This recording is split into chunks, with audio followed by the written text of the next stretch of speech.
eu fui convidado para participar de uma reunião entre os maiores doadores da Arena. Tá? O meu nome estava ali, os Gaviões abriram os nomes, né? E aí me acharam e me convidaram para uma reunião. Nessa reunião, o propósito era entender o que a gente, como torcedores indignados, super inconformados com a situação, o que a gente pode fazer. Né? A primeira reação foi entender como é que era um caminho político do clube. A gente percebeu que era totalmente inviável, quer dizer, demora 5 anos depois que você compra o título para poder votar. Na época, nem sócio eu era. Aí, depois de 5 anos, você precisa ter uma eleição, 2 eleições como conselheiro, para depois poder concorrer à reeleição da presidência. Quer dizer, igual no São mínimo, Paulo. se der tudo certo, 10 anos. Quer dizer, o sistema ele já é feito para não deixar intrusos. Manter quem está no poder continuar no poder, né? Já é feito para isso.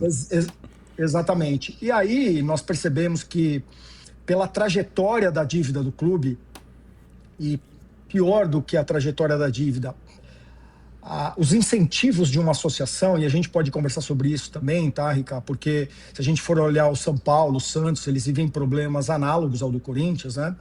Um problema que nasce no coração de uma associação civil, onde os incentivos estão todos no lugar errado, e o que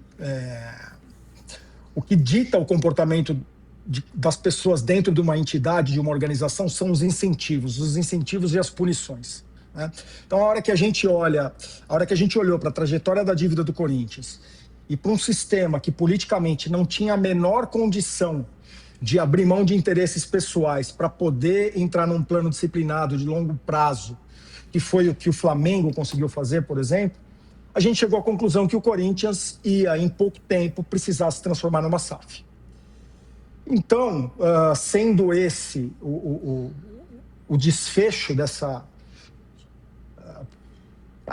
tragédia do que é uma gestão associativa, de novo, não apenas no Corinthians, nós entendemos que ali haveria um espaço a ser ocupado pelo torcedor para que ele se posicione como comprador da SAF. Né?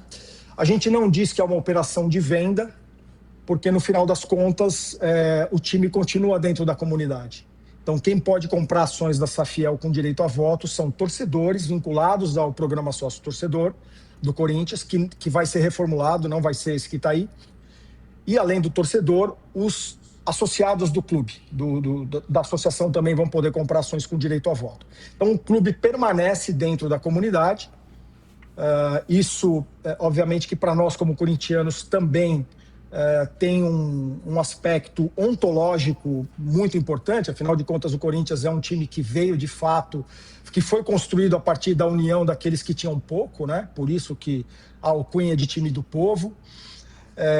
Então a gente moderniza o Corinthians, quer dizer, o capital ele entra, obviamente, para fazer frente à dívida, como você disse agora há pouco, mas muito além de injetar dinheiro, a gente mexe na raiz do sistema, porque aí a gente muda para uma cultura absolutamente empresarial, profissional, desvinculada da política associativa, e começa a administrar um clube de futebol do tamanho do Corinthians como uma grande empresa. Sendo certo que os donos dessa empresa serão os corintianos e não um especulador que vai comprar as ações da SAF e depois vai tentar vendê-la, né, de forma que...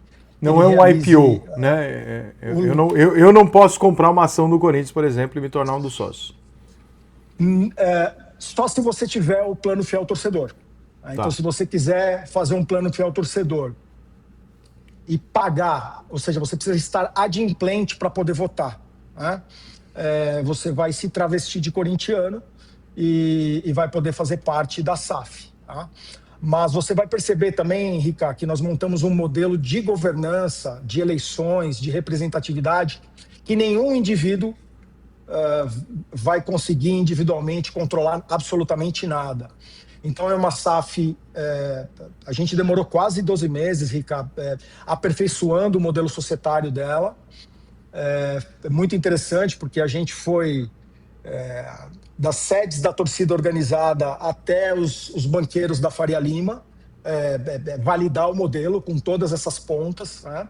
A gente montou um modelo robusto, que para usar um termo aqui, Faria Limer, né? É um modelo market fit, ou seja, ele é adequado do ponto de vista do banco que vai receber aquelas ações para distribuir para os corintianos, mas ele também é um modelo que atende a cultura e o orgulho corintiano. E, se Deus quiser, nós vamos nos profissionalizar, vamos modernizar o Corinthians sem perder essa cultura de ser um time popular e um time que é detido. No nosso caso aqui, a gente imagina pelo menos 350 mil corintianos compradores de ações. Tá. Então eu vou refazer a minha crítica para que você contra-argumente e me convença de que eu estou errado, o que eu estou absolutamente aberto a isso, porque eu não tinha escutado vocês ainda. A grosso modo, é o mesmo ponto que me faz ser contrário, em tese, à SAF do Fluminense. Que é o seguinte, se você colocar, aí eu quero que você me explique como é que isso funcionaria diferente. Se eu colocar, hoje eu tenho um conselho que controla o clube. Esse conselho é formado por paixão.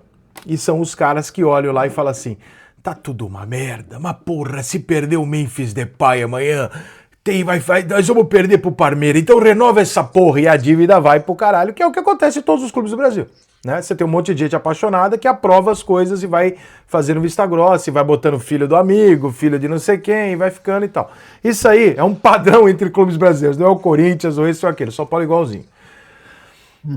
Se isso se torna um grande, sei lá, quantos mil torcedores corintianos comprariam essa SAF, você não transfere de um conselho passional para outro, só que o outro botou dinheiro? No final das contas, não são dois grupos passionais tomando decisão? Perfeito, ótima pergunta, e eu vou esclarecer aqui para você. Ricardo, o órgão que tem mais poder da SAF, da Safiel, é o Conselho de Administração. Tá? O Conselho de Administração, aliás, todos os órgãos da SAF, mas agora a gente vai falar especificamente do Conselho de Administração, tá? Todos os órgãos da SAF, incluindo o Conselho de Administração, para que alguém suba para uma assembleia, onde vai ser votado, né, você precisa cumprir uma série de requisitos de qualificação técnica e ética. No Conselho de Administração agora, especificamente, só pode se candidatar quem é conselheiro independente. O que é um conselheiro independente? Ele não pode ser um acionista do lado da torcida e nem ser sócio do clube associativo. Ele é um profissional de mercado. É um cara que senta no conselho de uma Vale, de um Bradesco, ou seja, de uma grande companhia de capital aberto. Ele é remunerado e ele é profissional, ele recebe salário, né? Então, o critério e o mandato dessa pessoa é um mandato técnico, não passional. Aí você pode virar para mim e falar assim, poxa, Carlos, mas onde é que fica a paixão dentro da Safiel? Nós teremos, ao lado do Conselho de Administração, um conselho consultivo. Esse conselho consultivo, ele será, sim, formado por representantes dos torcedores. Aliás, não falamos ainda, mas os torcedores eles estarão organizados numa única empresa, né, numa SA, que será detentora da SAF, junto com o clube associativo. Então, essa empresa dos torcedores, ela envia 3 representantes para o Conselho Consultivo e a associação envia 2 representantes para o Conselho Consultivo. Qual é o papel do Conselho Consultivo?